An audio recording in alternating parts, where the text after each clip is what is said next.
My name's Eric Wielander and welcome to Windy Tech, a channel all about smart home tech in the Apple ecosystem.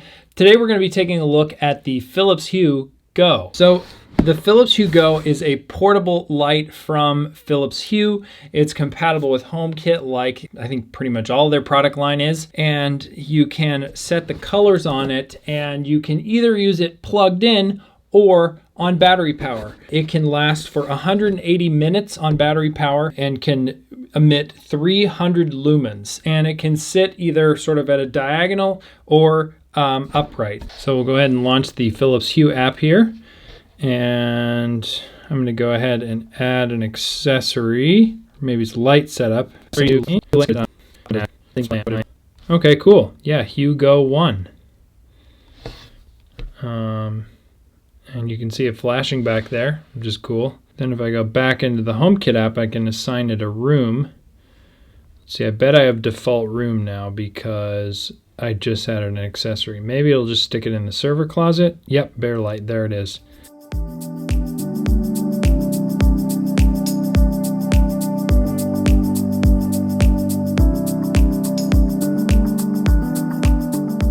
I like the concept of just having this lamp here and then, you know, like not ever really moving it somewhere. It's a cool light, but it does have a battery in it and you can take it places. So I am going to try that out a little bit.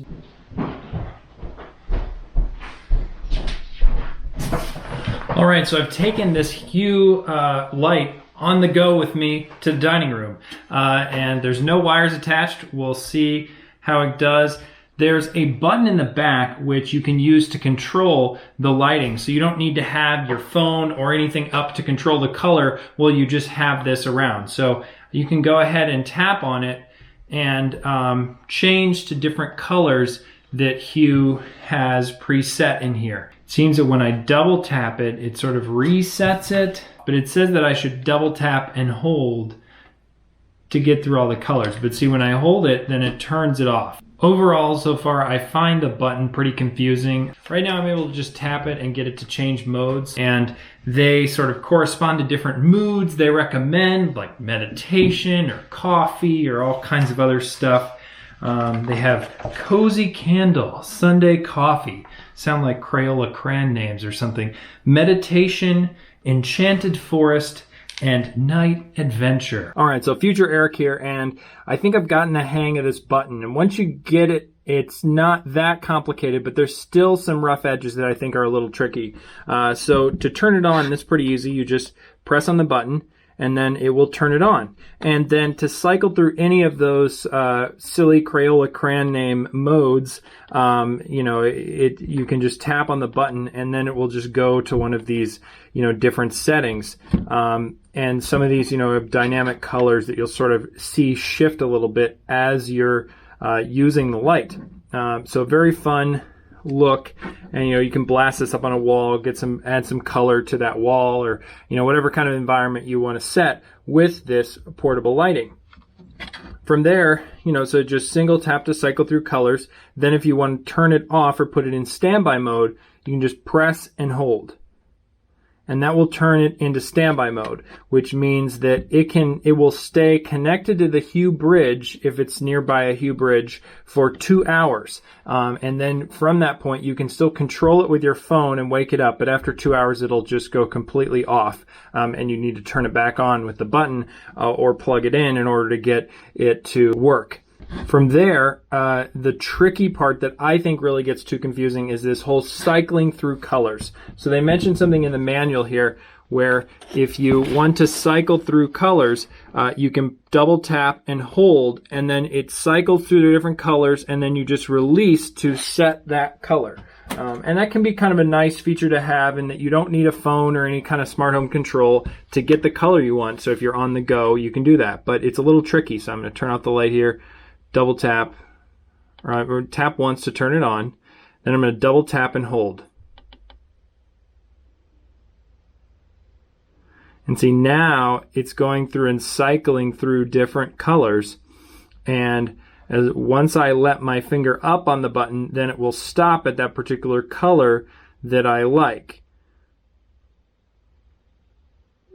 and maybe I really want this like pink color, so I let up, and then I get this nice pink color from the light. The one other thing to note about battery use as well is that it's only 40% of the brightness that you get when you're on power. So it just doesn't have as much light output, the full 300 lumens, if you're on battery. My one other big complaint about using this on the go is that I have no way to know what the battery level is. I looked in the Hue app, I looked in the Apple Home app. So now we're back down in the studio. I've been playing with a little bit more with this light, getting it set up how I want back here with the Bear. And the thing is, there's some really cool motion light features. Like for example, right now I have it on this candle mode. It looks kind of cool because it's sort of like pulsing a little bit and has that kind of, you know, dynamic nature to it, which is nice. But the problem is, if you want to be, you can't resume that setting with HomeKit. HomeKit has to set the light to a specific color. But it is something to note that if you're hoping to resume some of these cool Philips Hue settings with HomeKit scenes, I can't find a way to make that possible. Maybe if you know of one, let us know in the comments down below. It would be great to find that out. For example, right now, if I were to turn off this Bear light, then you can see now it's off. But then if I were to turn back on my scene of record a video, it's going to go ahead and turn it on. Yeah, and it's not pulsing anymore. It's just staying that same orange color, which is a nice color, and it still gives a lot of the same effect, but it's just taken one of those colors from the dynamic group and not all of them together. I guess in quick summary, my first impressions of this, having played with it for a little while, I would say the pros are that it has some really cool dynamic colors you can turn on with just tapping that button on the back. It can be wireless and go around your house and have, you know, flexible options for lighting. And, you know, it still also can be controlled by HomeKit along with any other services that can talk to Philips Hue. And it can also be a great light that doesn't take up a lot of room. If you live in a smaller space or want to light a smaller space, it could be really nice to get a big source of light without having to add a lamp or something else to that area. That said, it doesn't have an easy way to see the battery life on it, which is a huge downside, I think. It's also very expensive. It is, let me get the price. This light retails for $80 US, $79.95 at the Apple Store. And also, you can't seem to trigger any of the dynamic colors with HomeKit. You have to use the Philips Hue app or the button on the back to use it.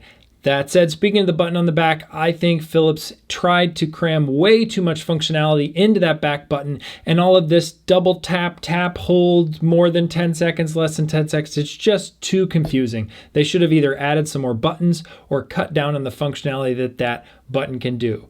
That said, once you fiddle with it for a little bit and you just get it in this mode to cycle through colors, it's pretty straightforward after that. But I think if you have the right use case for it, it could be worth your investment. But I'm not like overly optimistic of everybody needs this in their HomeKit setup. Give this video a thumbs up if you liked it. Subscribe to the channel if you aren't already. Thanks again so much for watching, and I'll see you in the next one.